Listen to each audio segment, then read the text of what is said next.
Pēc Latvijas Brīvo arotbiedrību savienības iniciatīvas tika rīkots nodokļu sistēmas vizualizācijas konkurss Atkod nodokli, iedod viedokli. Konkursa mērķis rosināt cilvēkus domāt par Latvijas nodokļu sistēmu ne tikai kā par politiķu problēmu, bet katra iedzīvotāja rūpi. Tapuši 20 interesanti darbi. Stāsta Maija Migla.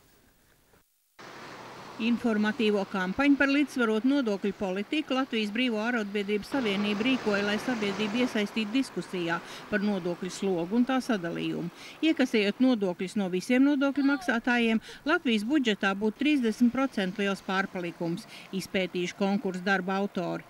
Tapuši arī vairāk citu atklājumu, piemēram, konkursu pirmās vietas ieguvējs, kas vizualizējas kādu Latvijas ciemu 2011. gada budžetu, atklājas, ka ciematā gadā uz vienu iedzīvotāju paredzēts tērēt par 258 latiem vairāk nekā tiks nopelnīts. 44 dienas gadā iedzīvotāji dzīvo uz parādu, bet 17 no 44 strādājošajiem algu saņem aploksnē un nodokļus nemaksā.